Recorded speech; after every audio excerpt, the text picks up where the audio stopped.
Yeah, get it on. Got to get on. Just get on mandate. Get it on. Thanks for tuning in. Thanks for telling a friend. We love that about you. Excited about our special one-on-one with Roseanne Barr. Roseanne's got a podcast called the Roseanne Barr Podcast, wherever you find finer podcasts. And she's got live shows. She's touring as well all over the country, although mostly Florida. RoseanneBarr.com is where you go for all that. Thanks for joining me. Thanks for having me. It's good to see you. It's good to see you. A lot of time has passed. I know. I was speaking to Dr. Drew off the air, and he said we did her talk show in 98. God. And I have no memory of anything that happened before Monday. Me either. So I find your story fascinating, and I'd like to, get into it, kind of long form. Which part? Well, we'll start at the beginning. Okay. You grow up in, less than favorable conditions. Correct. How do you grow up? I grow up in a poor family in Salt Lake City, Utah. A bizarre family by regular people's standards, I think. And we were Jewish in an all-Mormon community, working class community. And so it was always being a stranger in a strange land and in a strange family. What was strange about your family? Well, every single thing that you could think of. It was a family kind of in trauma because, being Jewish. My grandparents, when I was a little girl, I was about 3, my grandparents, this was in the early 50s, but in, I think, 1948 or so, my grandparents sponsored Holocaust survivors. They had an apartment house there, and they sponsored these people to come to America from that. And so that's where I lived. And I, grew up in that. And you lived in your grandparents' apartment that was housed with Holocaust survivors. Yeah. And so that's one weird thing or different thing. And so we had Friday night dinners at my grandmother's house, and she had a windowsill there where when I was 3, maybe even younger too, I used to perform to do my Shirley Temple impersonation there in that windowsill. And those people were really happy, and they'd laugh and clap for me. And I liked that I could lift people and entertain them. So that was deeply seared into my consciousness early. Yeah, I think a lot of comedians have that experience, like it's a sort of Billy Crystal thing where the relatives would show up for the dinner, they would do their impersonations and sort of scat and dance and have nickels thrown at them. But it was more, I have discovered entertaining a group at a tender age. Yeah. And maybe this could be some vehicle to get out of what is overwhelming sort of poverty and depression. Yeah, it was a lot of that. And of course, my family lied to me and told me I was better than Shirley Temple. And so that set into, I really believed it too, because I thought, they just know how fantastically gifted and talented I am. And so that was kind of... So they were bad, but they were supportive simultaneously? Yeah, until I was 12 and realized, oh my God, I'm not better than Shirley Temple. And it was really depressing when I found out. I was just a fat little dark girl, and I was not indeed better than Shirley Temple. It was really, then I went into a depressive spiral. Because society had gotten hold of you and let you know you weren't better than Shirley Temple. Well, I saw it for myself. Yeah. So now you're growing up in Salt Lake City. Yeah. You have a sort of base foundation of performing. Yeah, I had that, but also in my family, everybody was a comedian. My dad wanted always to be a comedian, and in our family, Ed Sullivan was very sacrosanct, the show, because there'd be a comedian on it, and my dad would, watch it with me. That was our time together, and he'd go, this guy, and he'd tell me, my dad was a big comedy fan. Like I say, he wanted to be a comic himself. And he would tell me, oh, this guy is doing this and he's doing that. And then this guy, he would explain comedy to me from his point of view. And he had all the comedy records. And also, he was, semi-violent, my dad. And he had been a football player and so all that stuff, a working class guy. And so I found out early that if I made my dad laugh, he wouldn't hit me. What was your dad doing for work? He and his father had their own business called the Barr Specialties Company, where they went door to door and sold crucifixes and 3D pictures of Jesus to our Mexican neighbors. And so and then they would come to collect their money every welfare payday. They get $2 from each person. And so that's what they did. I oftentimes look back at these times and I think it wasn't like it was 60 years ago. It seems like it was 300 years ago. Like that's what it seems like to me. Completely analog, completely different, just going door to door. Door-to-door salesman. Right.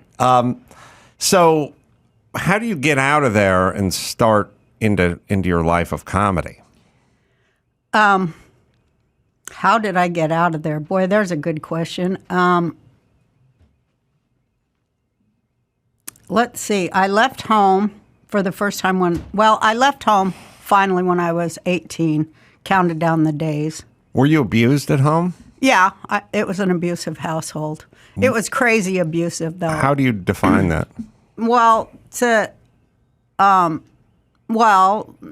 just in every way. Mental, emotional. Sexual, physical, mental? Yeah, physical, mental, no boundaries. They continued what had happened to them. That's how I say it. They were abused. Yeah. And so I'm thinking when I left home. Well, I'll buy you a minute and ask you if your parents were around long enough to see your success. Oh, yeah, definitely. And they were very proud of it. That's good. I'm Yeah. always happy for that. And we made amends in my life with my parents. So that all ended. I put it to bed. You know what I mean? We did the work that you do to move on. And you got pregnant early-ish? Oh, yeah, I forgot about that. Yeah, I think about all these things that happened. I haven't thought about it for so long. But yeah, I got pregnant out of wedlock when I was, 18, 19. As soon as I left, did I leave home? No, I was home when I got pregnant. Yeah, that's all a part of the continuing Child was saga. given up for adoption. Yeah, continuing saga. Yeah, my child was given up for adoption, and I knew I would see her again when she was 18. That was just an overwhelming feeling I had, which came true.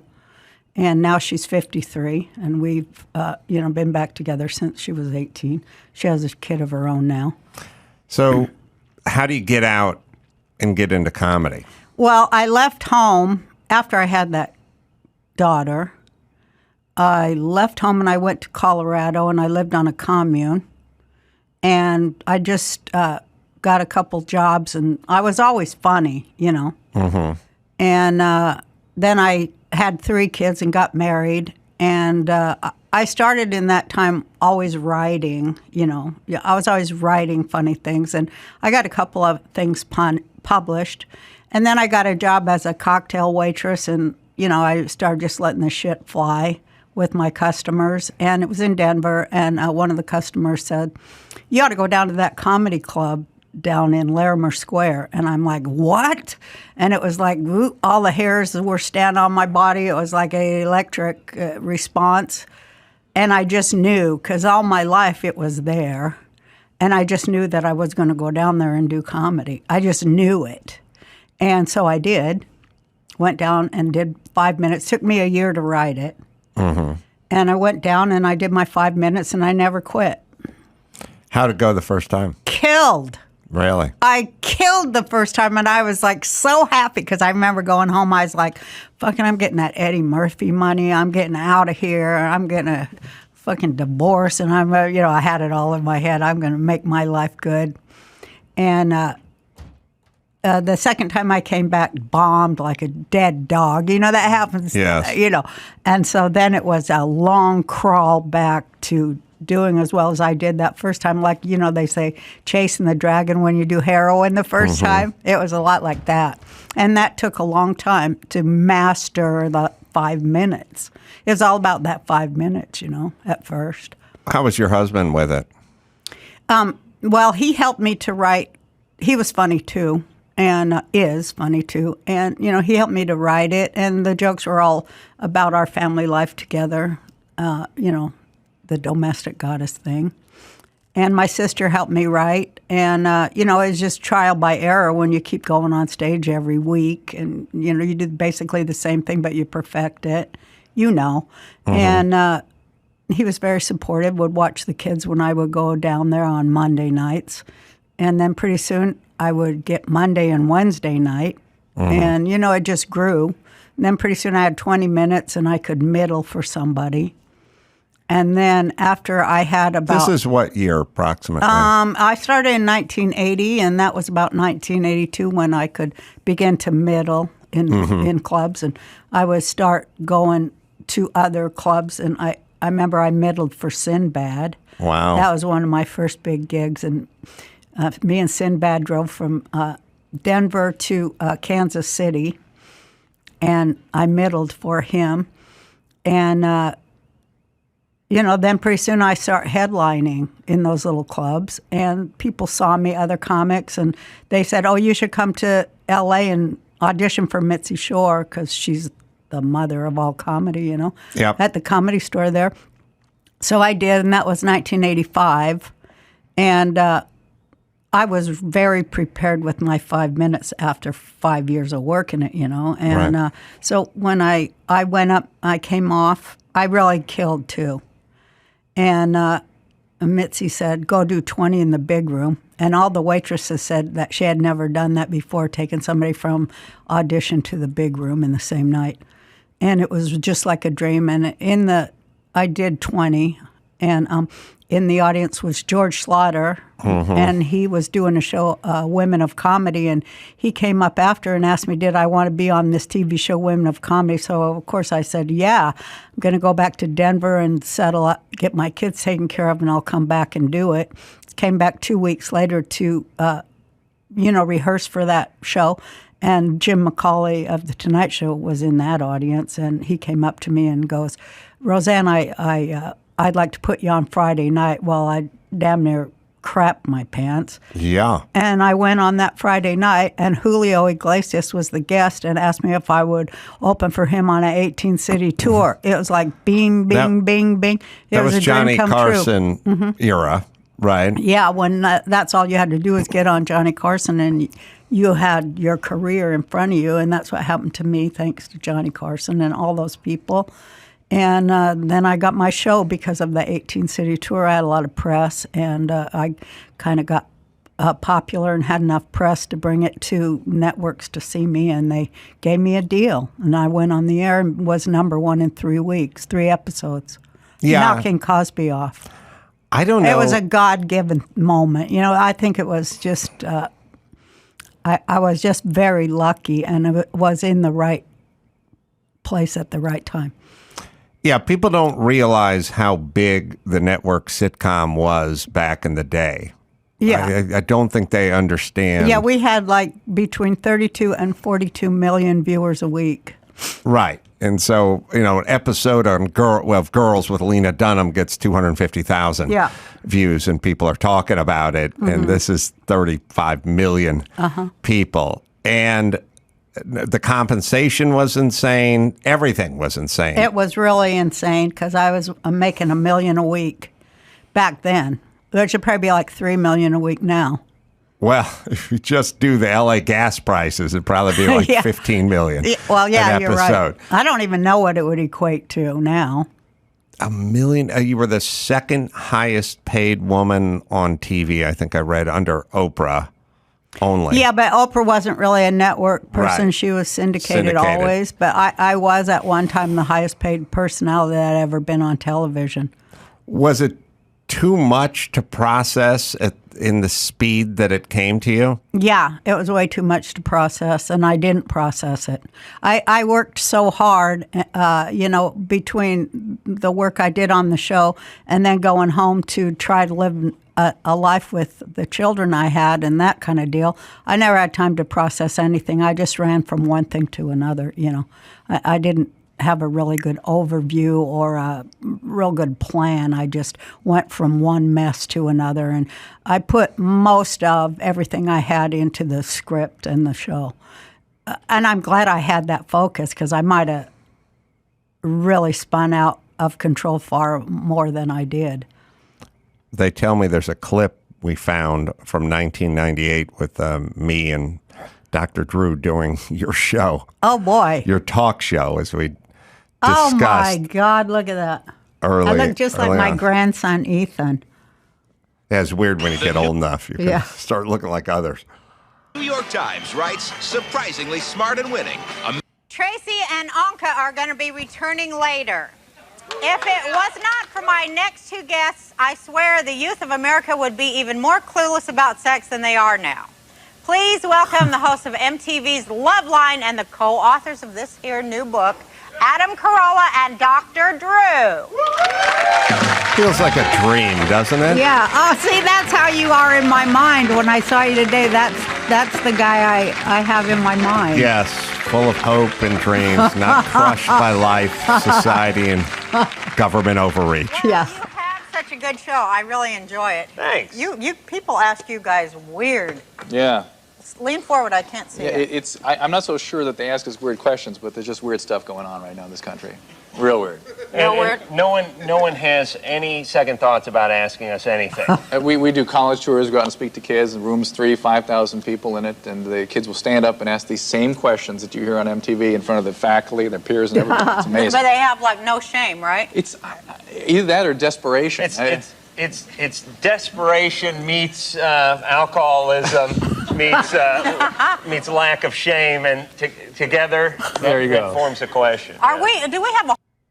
Oh, there it is, everybody. That was a good conversation starter. Now it feels like a dream, doesn't it? Yeah. I don't think people who are young realize that the first part of their life, especially in show business, because everything's fast in show business, and there's a lot of movement and going different places. And when you look back on it, it's all very hazy. Because, no time to reflect. Yes, if you have a job at a mill or a factory and you've been there for 50 years, you just look back 25 years, you've been doing the same shit you're doing tomorrow. You know what I mean? But this is like, Dr. Drew will say to me, like, yeah, we did Donnie and Marie's talk show back in the day. And I'll go, oh, yeah, we did Donnie and Marie's talk show. Like, everybody's. That's what we did. And I guess we made the rounds with Roseanne as well. You guys were a good guess. I remember that conversation.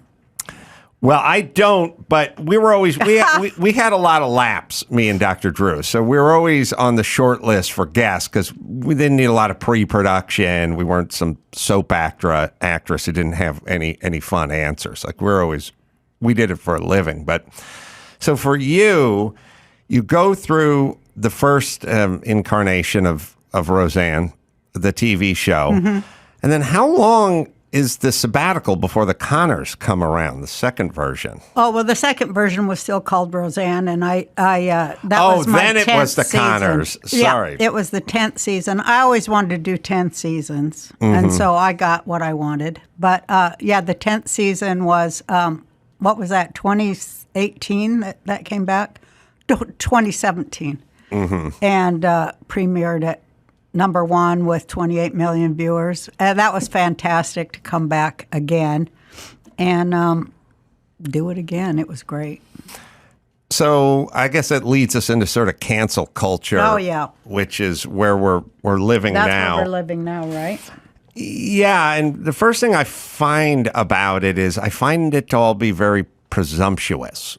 Like I would never in a million years try to remove somebody from something they were doing because I disagreed with their politics or comment that they made. I would look at it as not my role.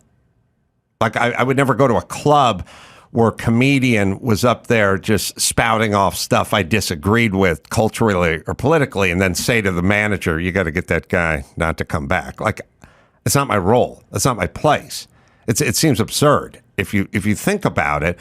But somehow one side, the left, has sort of been deputized to do a thing that I just wouldn't cross my mind to do it, especially with a comedian. Yeah, well, they self-deputized. Well, right. Yeah. Sorry. The sheriff didn't tell them they could do it. They have no authority whatsoever, except for what they themselves have assumed for their own. But, Yes. It's hard when you own everything, to be fair. You mean it's hard to cancel you when you own everything? No, it's hard not to cancel. Oh, I mean when you're someone who questions you when you own everything, Right. You're sort of in charge of Disney and yeah, Viacom you're the royal we. Right, in Madison Avenue, and you're going to call the shots because you feel empowered, because you feel like you have the machine is on your side. Yeah, you have the imperialist right to do it because, after all, you're king. Well, and then when someone questions you, or worse yet,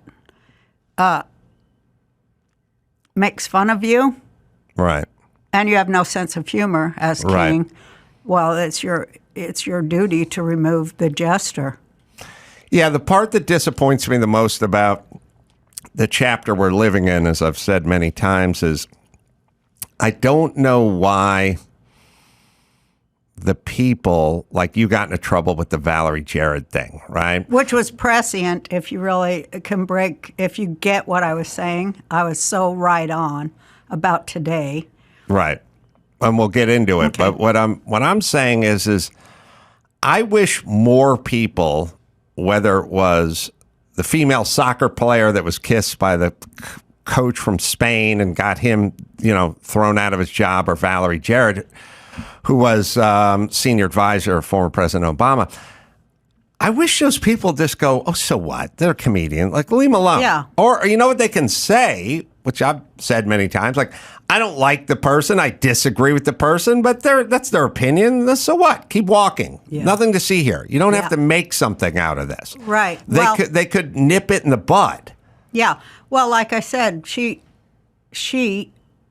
always talked about a teaching moment, which is, so imperialist. But, she could have come on my show and we could have, I could have, the both of us could have had a teaching moment on the biggest show on television and, dissected and discussed. But the thing I find is, and this I've said before, but two things fascists don't like is humor and dialogue.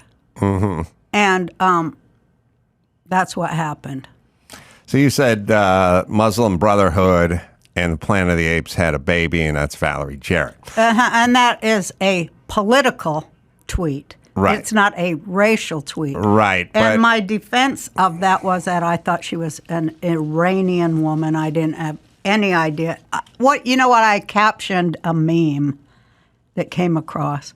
It was a picture of her next to a character from that movie. And Planet of the Apes. Yeah. And it was Helena Bonham Carter in makeup for that. Mm-hmm. And their haircuts are similar, and they look very much alike. And it was funny, and I captioned it. Yes. I didn't just come out of nowhere with that sentence. Yeah. And I said at the time when I heard it, and you said I didn't know the bitch was black or whatever. No, I said I thought the bitch was white. Oh, sorry. I said the same thing. You can't tell by looking at pictures of her what her ethnicity is. No, she looks Jewish to me. Yeah. Or, Syrian. I don't know. She did not look black. And I don't even know if she is. I mean, she may be half something and half this. She's 38% African American. Okay, so all right. So who cares? She looked just like the fucking picture. I don't give a shit what they say. She looked just like the picture. I cut to the chase and I captioned it. And it was about a militarized police force, which we have now. And I saw it in the future. I saw that, our country was going to be in a civil war because of ideological differences that she very much authored with Obama, and that is where we are. And I was right. I was wildly disappointed in Obama for fanning racial flames. I thought the whole premise of Obama is we were going to elect our first black president, and then we could turn the page on Everyone thought racism that. instead of him and now Biden just at every turn working race into every conversation, which I find is totally destructive, divisive, and potentially super dangerous. So dangerous. Absolutely. All right, we need to take a quick break. Come back with more real talk with Roseanne right after this. Simply Safe. Well, you're going to squeeze in one more summer getaway before you take off. Protect your home with the latest innovation from Simply Safe Home Security. 24/7 live guard protection. With Fast Protect monitoring, Simply Safe agents can deter intruders through the Smart Alarm wireless camera, warning them that they're being recorded and that police are on the way. So that's going to send them packing. Best home security of 2023. That's right. U.S. News and World Report. That's what they have to say about Simply Safe. We use these guys. Everyone here uses these guys. And when you move, pack up the system, take it with you. You can't do that with hardwired systems. Right now, my listeners get 20% off the Simply Safe system that they order when you sign up for Fast Protect monitoring. It's a huge offer, but it's a limited time. So visit Simply Safe, 2 eyes, simplysafe.com/Adam. Get those savings and a great system. There's no safe like Simply Safe. Blinds galore. Love these guys. Got my new order. It's being shipped. Can't wait to install them. They're turning 25 years of age, and they're celebrating with 50% off your entire order during their birthday sale. It's going on right now. Take 50% off of custom blinds and shades during Blind Galore's big birthday sale. Before it ends, October 2nd. Over 2 million windows covered, family-owned and run. First place to buy custom blinds and shades online. Blinds, shutters, motorized shades, that's what I just ordered. Blackout curtains, they've got it all. They do our business, they do our homes, they do our offices, they did Dr. Drew's remodeled pool room, and it's perfect. And you can do it all right from your home. Just take your measurements, customize it online, even see exactly what your blinds and shades are going to look like on screen before you buy. They have a technique for that. You can do it online, and you can order up to 15 free samples. It is blindsgalore.com, right, Dawson? Nobody makes it easier than Blinds Galore to get the custom window coverings you've always wanted in your home, and they've been doing this for 25 years. Celebrate with 50% off during their big birthday sale, and let them know that Adam sent you. That's blindsgalore.com. Hurry, sale ends October 2nd. Roseanne Barr is on the Adam Carolla Show. And you should know that the Roseanne Barr podcast is available on Rumble because the reason there is Rumble is they're the alternative to many platforms.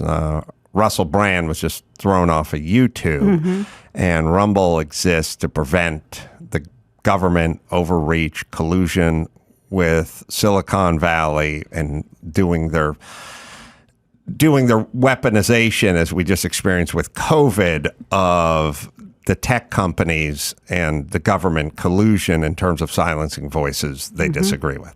Which is the definition of fascism? Yeah, so here's the bigger question that I've had all through COVID and sort of before this. I get what the government is doing. You do? Well, I get that they have a goal. And the goal for them would be control. Now, I don't like that that's their goal, but that's their goal. I don't think that's their goal. And there's also big pharma and, whatever, China. There's a bunch of moving parts. But I think their goal is to kill us, depopulation. They got to get rid of about 90% of us so they can live their happy fucking lives that they got planned. Do you think it goes that Oh, I deep? do. I know it. Yeah, absolutely. It's a UN agenda. It was 21 and now it's 30, depopulation. And they take bets on how we're going to die, and then they get, their stock goes up. they go, oh, this many people are going to die from this shot, and so they invest in it and get a bonus. And this many people are going to die from the cancers that we also have the cure for, and we get money from the treatment. It's Auschwitz. It is 100% wall-to-wall Auschwitz, and that was their blueprint, and that's what I think. Absolutely. How can you substantiate that? Fact. If you go to if you line up fact, and I can send you, I can't sit here and roll it off the top of my head, but yeah, I've kept records, and I can send it to you.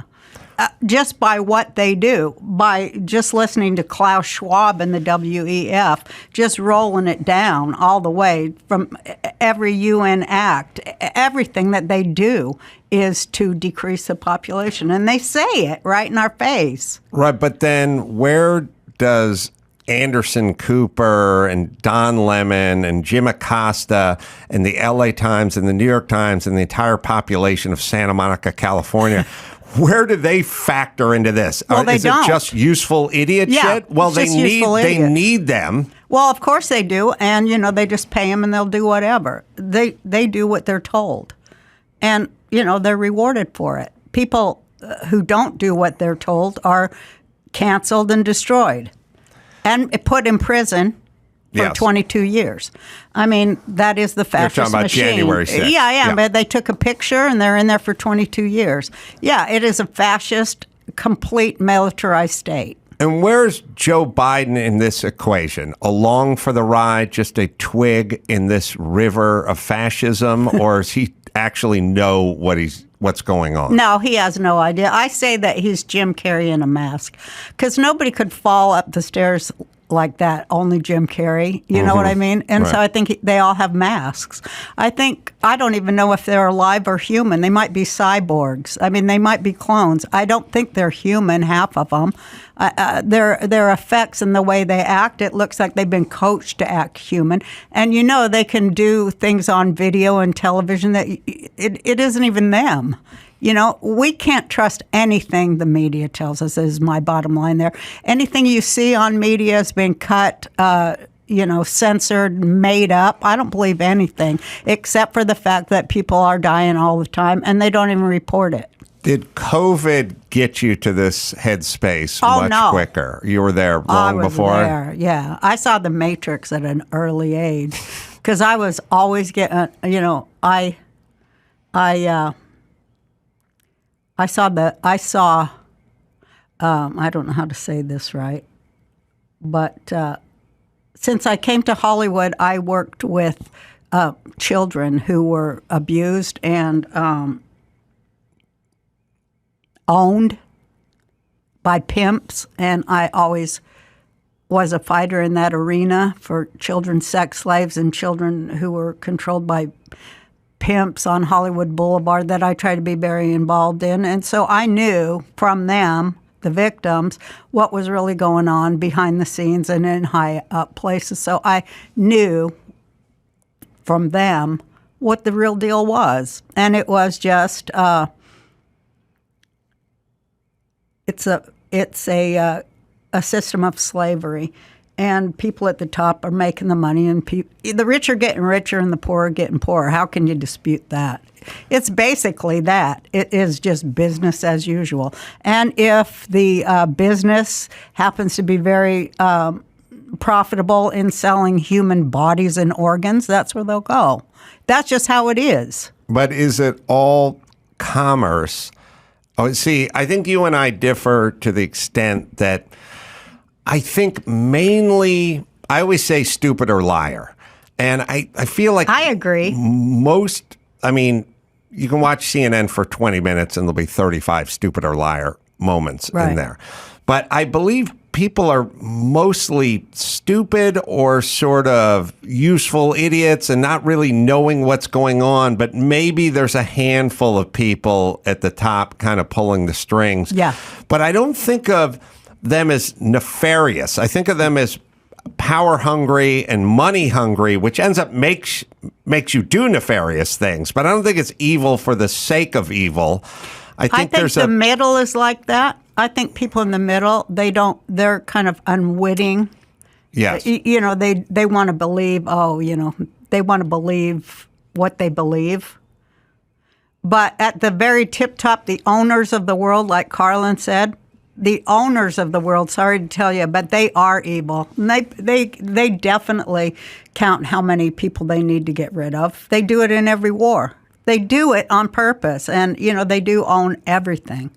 The owners of the world are evil. And then how does this trickle down into Hollywood? And then how did Hollywood get so infected with horrible ideas? And how did they all get on the exact same page? That's my question is, COVID came around and all of Hollywood had the exact same talking points. Yeah, they did. Well, they get them at 4 a.m. They get the 4 a.m. talking points from, the people who serve the owners. But how does that affect Hollywood? How does that benefit Hollywood? How does it work? Well, they keep their jobs because, Yes. they have to be useful or they don't keep their jobs. They have to serve the machine. They have to make sure the machine goes. That's the thing that generates all the money. Right. Right? And, well, if you think about it. It's not like they're doing it for their health or for the good of humanity. They're getting paid. Right. And then they get weaponized and then they go after people who go against the narrative. The narrative is all. The narrative's all there is that we get anyway. And the people who invent the narrative, they're all evil. Every last one of them.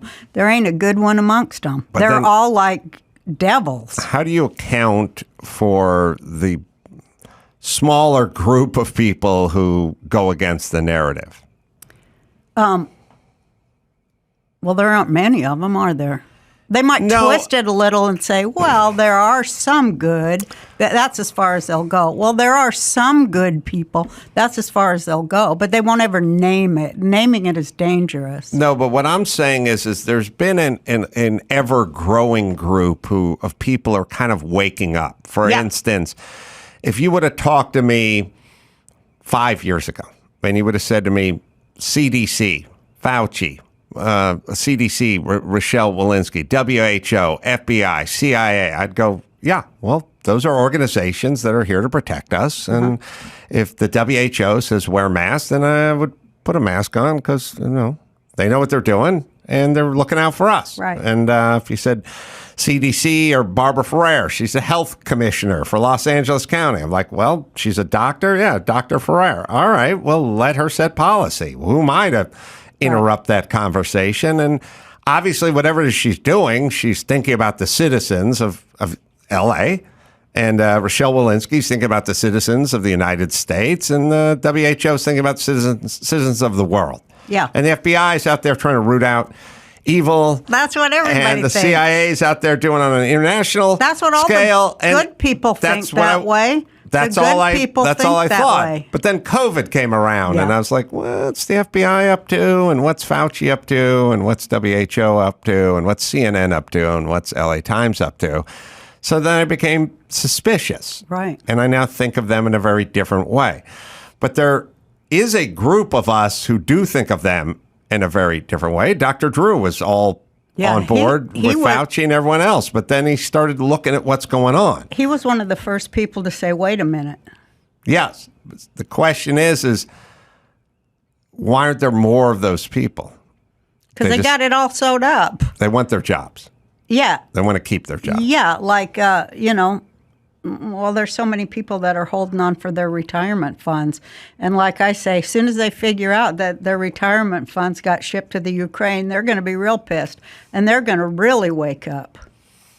I know when this whole Valerie It's Jarrett... all mind control. That's what I'm always talking about is how they control us. They control us through the screens, our minds.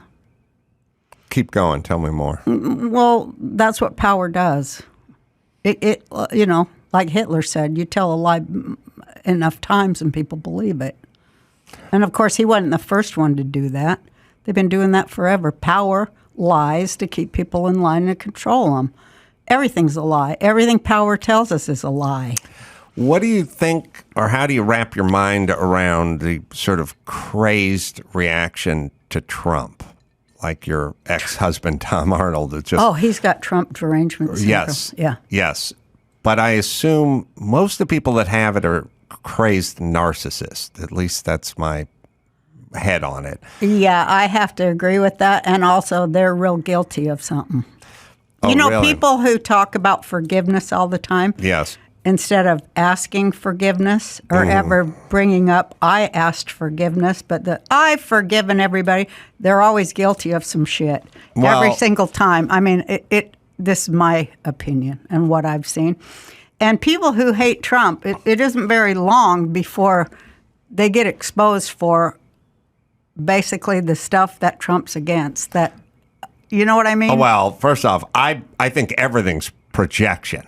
It is, because absolutely. It was 5 years. I mean, I know he was only in for 4, but it was basically 5 years of Trump and his corrupt family with his corrupt kids traveling to Russia, picking up sacks of money. Peeing on prostitutes. Yeah, who knows what Trump and his guilty family syndicate is up to. And it's like, well, that sounds exactly like Joe Biden.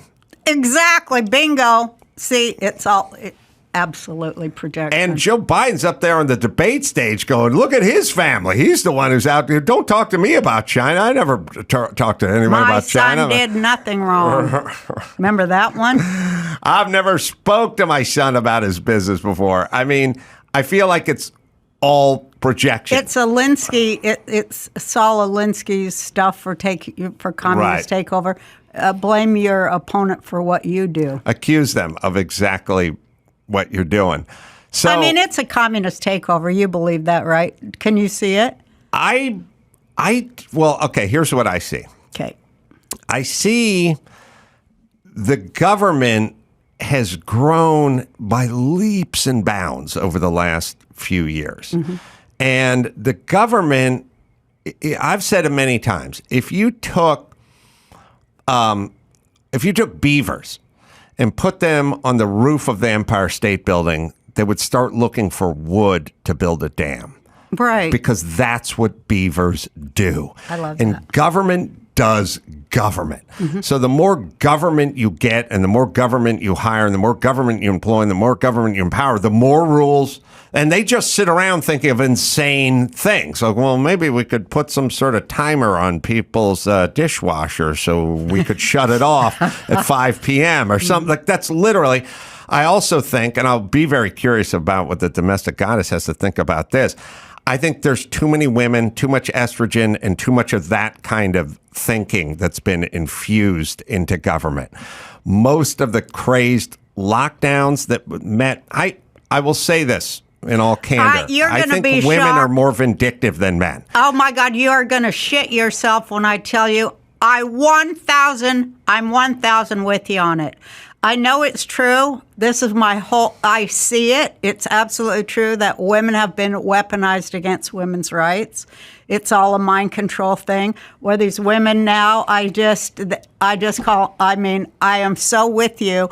And they are doing the work that the worst men can't get away with doing anymore. Right. They sent in their troops. You know, I say I don't even use the word feminist anymore because I was part of equality for all human beings. You know, that nobody would, that everybody would have the same rights under the law and the same, if they were brilliant, the same opportunities. Not an idiot getting the same opportunity as a genius, for Christ's sake. That's heinous, the worst kind of anarchy. But they do send in their fembots to do the absolute worst shit that men can't get away with anymore, and largely to women. Yeah. I have in my act now where I say, my new act is like, I just ask the men, like, how many of y'all are getting, I go, how many men here are getting beat up by their women? And, you would be shocked at how many men raise their hand. I go, yeah, they're just beating your ass while you're trying to do the dishes and raise the kids. Am I right? And they're like, yeah. It was a complete hourglass flip. Same techniques, but different window dressing, just like Obama.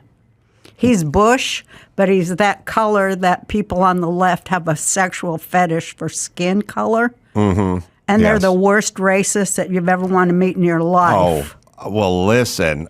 I mean, Do you see what I'm saying? oh, listen. Here, okay. I'll give you racist, and then I'll give you. Well, Joe Biden's the biggest racist in the world. Did you just hear him call LL Cool J LL Cool Boy?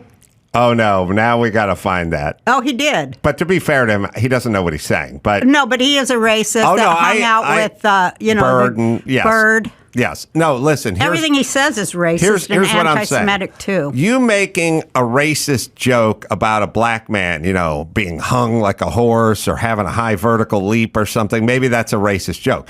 You saying black men aren't capable of getting IDs so they can vote, that's ultra racist. That's insanely racist. And remember when he said, what did he say? What do you say? White kids or something black kids are just as smart. He did, like I don't he know said, what like, it was, 100 of them. Black kids are just as smart as poor kids or something like that. Something like that. But he also says stuff like the really super racist stuff is like black businessmen are as good as white businessmen. They just don't have lawyers or accountants. Oh, you got to now, Dawson, you got to find that one. That's a great one. Then the black liberals, the Democrats come and they defend him. Well, we're now at the point where It's just all if he's on bullshit. your side, that's it. So I'm going to ask you, and we'll find those. It's a We do have unified audio of field LL of Cool Boy. bullshit. We have LL Cool Boy. I haven't even heard that one. I saw it today. Two of the great artists of our time representing the groundbreaking legacy of hip-hop in America, LL Cool J.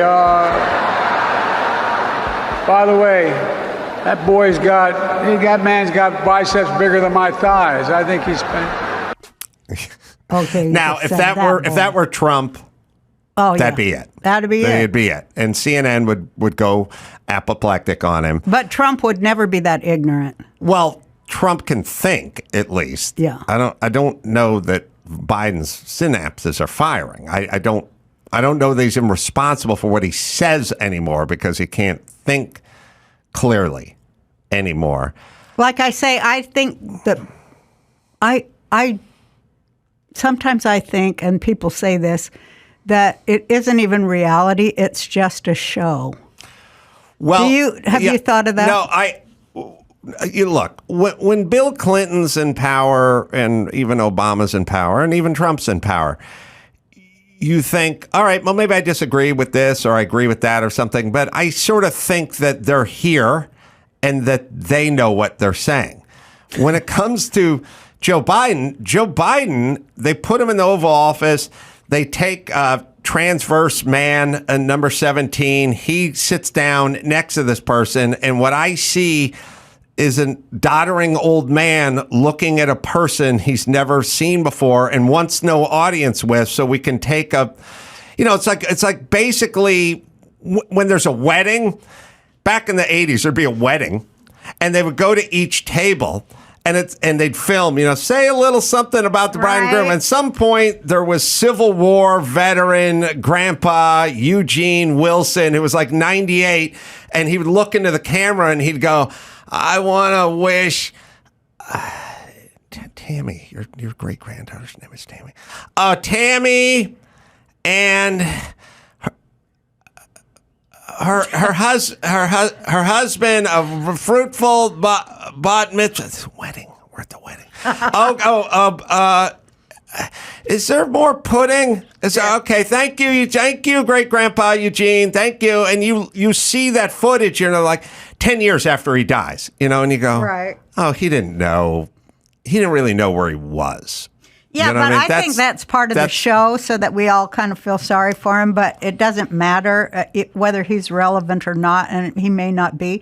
But look what's happening under his administration to our country. So they might be putting him in there as a clown show so that we go, oh, that poor old man, he didn't know what he's doing. But look what is happening during his administration.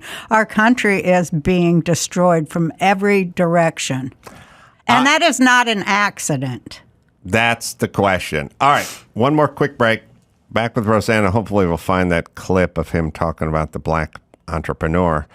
We'll do that right after this. Let me tell you about Angie Homeowners. You know, it's a lot of work to own a home, whether it's everyday maintenance, repairs, or dream projects. It can be hard to even know where to start. All you need is Angie, your home for everything home. Find a skilled local pro who will deliver quality and experience. Over 20 years of home service experience. Bring them your project online or with the Angie app. Answer a few questions and Angie handles the rest. Look, you're busy. You don't have time to do all this stuff. Let Angie handle it. Take care of just about any home project in just a few taps. Download the free Angie mobile app today or visit online. Visit Angie.com. That's ANGI.com. ANGI.com. That's Angie. Let them do all the heavy lifting. Well, good news. It's O Rewards Member Appreciation Month at O'Reilly Auto Parts. Get the most out of your membership. Shop, earn points, and get rewards sent right to your phone or email. If you're not an O Rewards member yet, sign up. It's quick and it's easy. You can do it online or in the store if you like. Just ask one of their professional parts people about joining O Rewards next time you visit, and you can start earning points on your first purchase. Sign up for both email and text and get even more out of your membership. And right now, members receive 2 times, 3 times, up to 8 times O Rewards points on select purchases. Those bonus points can help you get to your next reward even faster. You receive a $5 reward for every 150 O Rewards points, and you can use your reward on your next in-store or online purchase. So don't miss O Rewards Member Appreciation Month now at your local O'Reilly Auto Parts store and O'ReillyAuto.com. Roseanne Barr in studio, the Roseanne Barr podcast, available on Rumble and also live shows coming up. Yeah. RoseanneBarr.com. As promised, I think we have Biden talking about the wealth gap. Oh, no. The data shows young black entrepreneurs are just as capable of succeeding given the chance as white entrepreneurs are. But they don't have lawyers, they don't have accountants, but they have great ideas. Oh my God. Does anyone doubt this whole nation would be better off from the investments those people make? And I promise you, that's why I set up this national. All right, they don't have accountants or lawyers, but they could get them. I feel they're not capable of.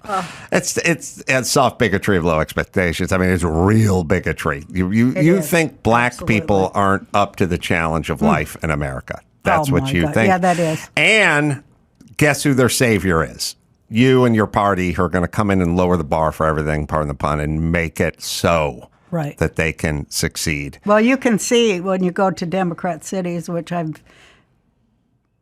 made it my mission to go to, as a lot of other people who really want to see firsthand what's going on, and it's just worse than Fallujah. It is primarily black people living homeless on the street for the most part in Democrat cities, and boy, they don't tell you that, do they? And it's a war zone, it's a murder capital, and that's all under the Democrats, and I'm sick of it. I'm sick of their bullshit. Well, And they're going to have to take account at some point someday. the reason you're sick of it and I'm sick of it as well. Just the hypocrisy of it. The hypocrisy of it, 1,000%. But also, it'd be one thing if this group, who you claim to be a huge champion of, the black community, was troubled and having a lot of difficulties, high murder rate, dropout. I just saw a story that 14 schools in Baltimore, they had 0% black community who could do at math at grade level, so on and so forth. Okay. Highest illiteracy. It would be black families, 70% out of wedlock. Okay. I could take the part where the Democratic politicians said, we're trying to help this community. We need to be doing more, and we might need to change our direction here because clearly some of these policies were 50 years on, have not been fruitful or working. But we are a better group to take care of it. They don't do that. No. They go, it's working fine. It's Trump's fault. And you're racist. It's Trump's So fault. you're in charge of these communities that are predominantly black. The blacks vote predominantly for Democrats, like 93%. Up to their lot gets worse in life every year. Yours gets better, and then you call the other side racist. That's exactly how it works. Well, even if the other side is genocide, it is a genocide, and it's like it isn't an accident; it's on purpose. And they were the party of the KKK. They were and are. They were the party of Jim Crow. They opposed every civil rights thing, and for some reason, they managed to hoodwink and bamboozle us that it was the Republican Party, which was the one of Lincoln, that actually ended slavery in this country. They managed to bamboozle and hoodwink us into thinking by projection that it was just the opposite. And you can see it. You can see it if you just look. Yeah, well, projection. By the way, when you're talking about blacks, I don't think you say hood and wink. No, you do say hoodwink if you follow Malcolm X, and that's what he said, and he was so right. And he was so right talking about economic sovereignty within those communities, too, because I'm about to do a whole bunch of shows on what America owes the black population by way of reparations, and that's a huge subject that I'm very excited to get into, because I think that was part of what Trump was doing with his economic plan. And people don't know that either, but that's a whole other subject. You have any predictions with Trump? Well, I told Tim Pool when I went on, I don't think there's going to be any election in 24. I don't think we're going to have an election. And I kind of pray to God that we won't. And how would we not have an election? Well, because it's so corrupt, we don't want it. We don't want another corrupt election, another fraudulent election, another stolen election, another machine-led, fake ballot election. We don't want that. So we might need to boycott it altogether till it gets straightened out for, we want paper ballots and same-day count. Until we get that, I don't think we should have nothing to do with it. I agree. And one side says they want democracy, and they want fair, more projection, but they want mail-in ballots. You can do it 2 months beforehand, and you don't need any ID if you go to the polling, if you show up to cast a vote. So I would argue, well, which is it? Which is it? Who wants border security? The one who wants to build a wall or the one who wants to tear down the wall? Exactly. It's all doublespeak, isn't it? Well, so it's projection. Orwellian? It's Orwellian doublespeak projection. And I'll kind of tell you where I come down on the stolen election, as everyone makes a very controversial subject.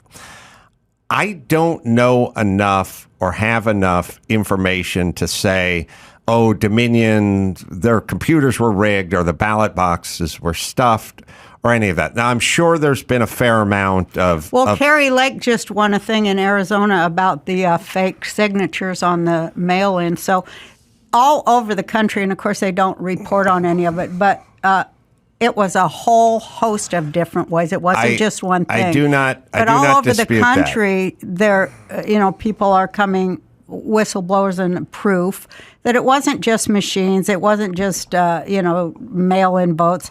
It was a whole ton of stuff. I do not dispute that. I'm saying I don't have the facts. But it said any fraud.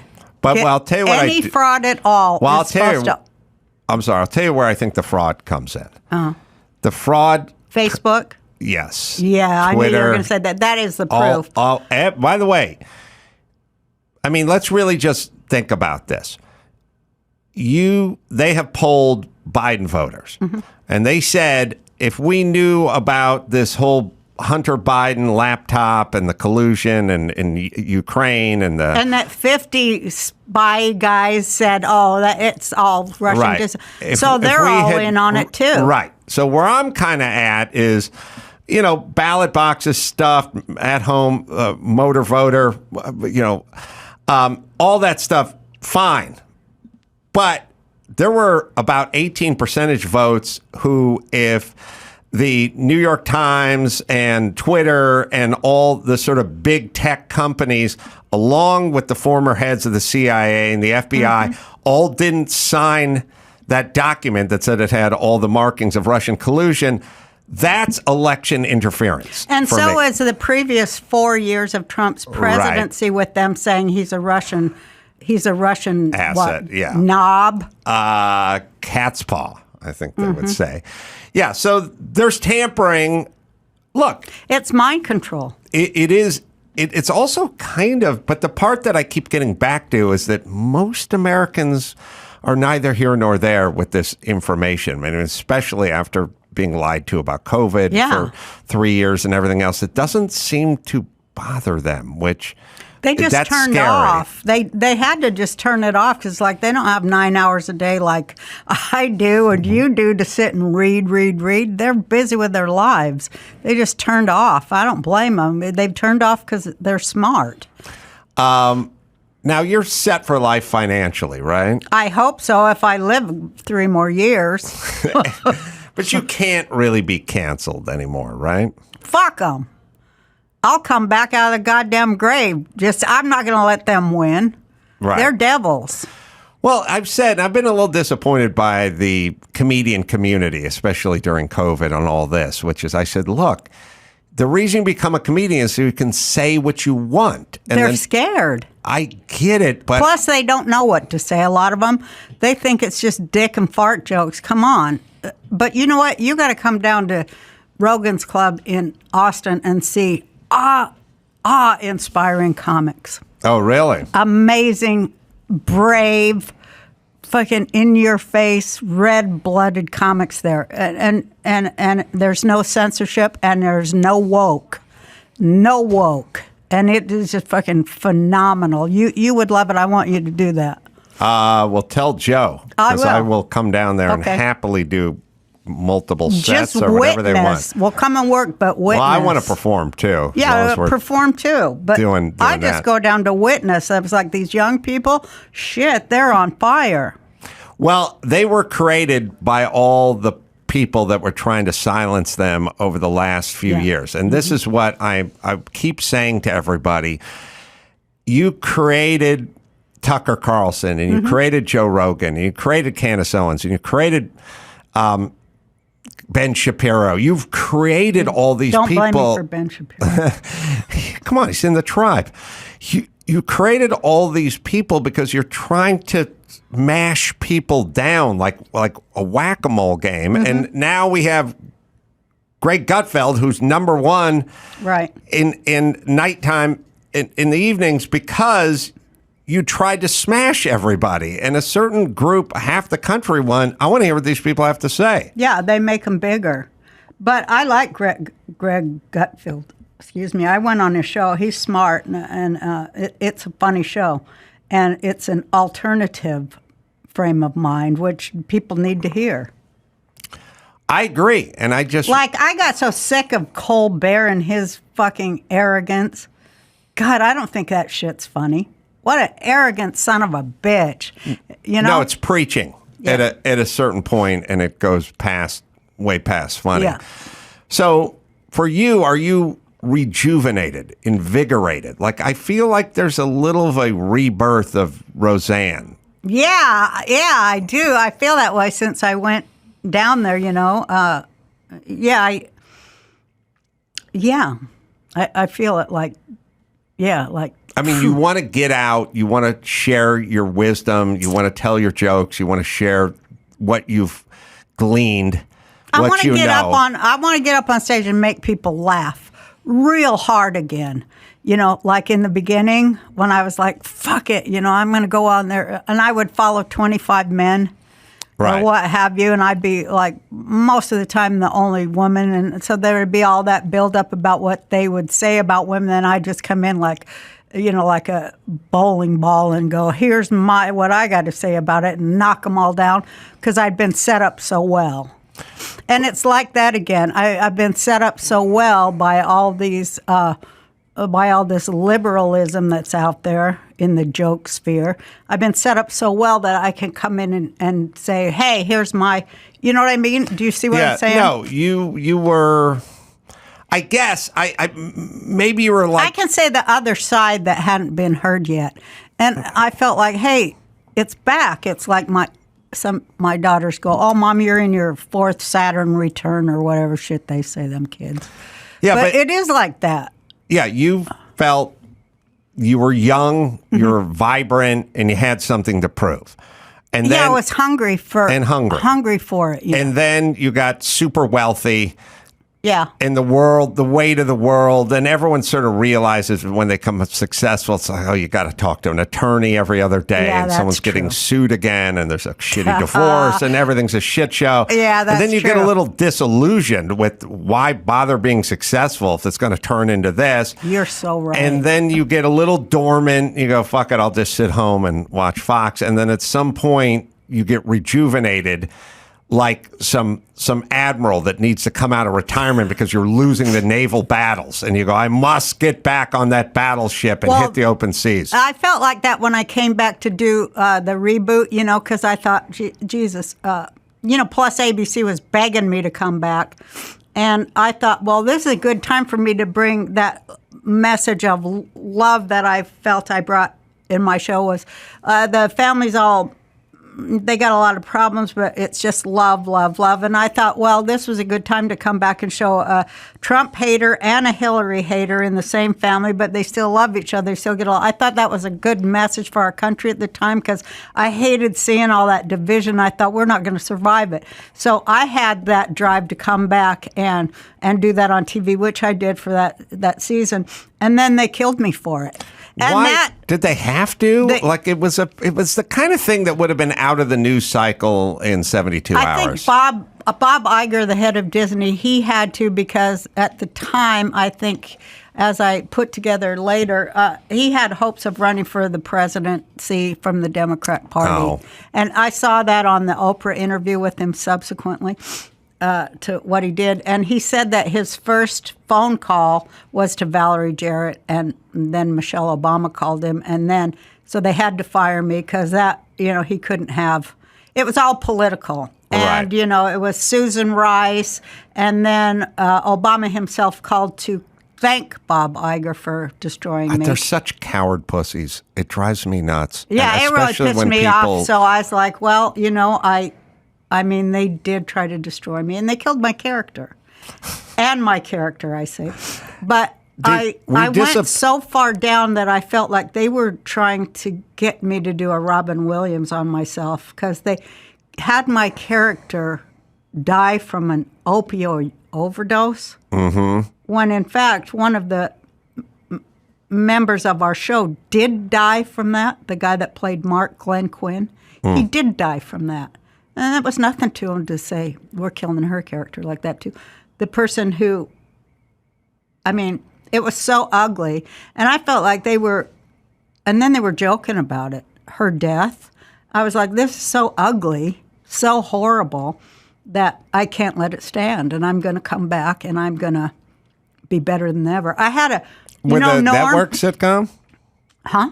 You're going to come back doing stand-up, doing other specials, not necessarily a sitcom? Just come back in comedy because I talked to, remember, Norm hooked me up with Louis C.K., Norm Macdonald. Yeah, Norm was a good friend, and he hooked me up with Louis C.K. because I was so bummed, And we talked, me and C.K., and we was talking about one year when they try to kill you. Right. They'd take their jackboot and rub it right into your face, into the dirt. It ain't enough that they get you fired. They want you dead. Yeah. And me and CK, we were talking, and we said the only way we could survive it was a joke, but it's true, is to come back and be even more offensive. Right. And we made a deal. Yeah, we're going to come back even braver, even fiercer, and even more on fire, just to show that they can't win. They can't win against comedy. Right. And it wasn't even ourselves. It's like they can't censor comedy. They can't take comics down. They can't do that. This is a freedom of speech country. Fuck them. Look, they never stop complaining about McCarthyism. No. And they want anyone who disagrees with them destroyed and I know. deplatformed and fired from their job. More projection. And they want you never to work again like they're doing to Russell Brand. They don't want him. And, you know, if he is found guilty, I'll have a different opinion, but he hasn't been found guilty. And they're trying to make it so he can't make no money. And he hasn't been found guilty. And you're innocent until you're proven guilty. In this country, anyway. Well, a bygone era. Sarah Gilbert, cast member, did not stand up for you. No, she rushed to condemn me as fast as she could. It was her tweet that got the show canceled when she said, it's terrible when a cast member, she called me a cast member. Right. Whose name It's is on terrible the when show. a cast member is a racist or blah, blah, some horse shit. How miserable do these fucks have to be who get indoctrinated into the system and then are forced to go after people like you who essentially created a career for her? Yeah.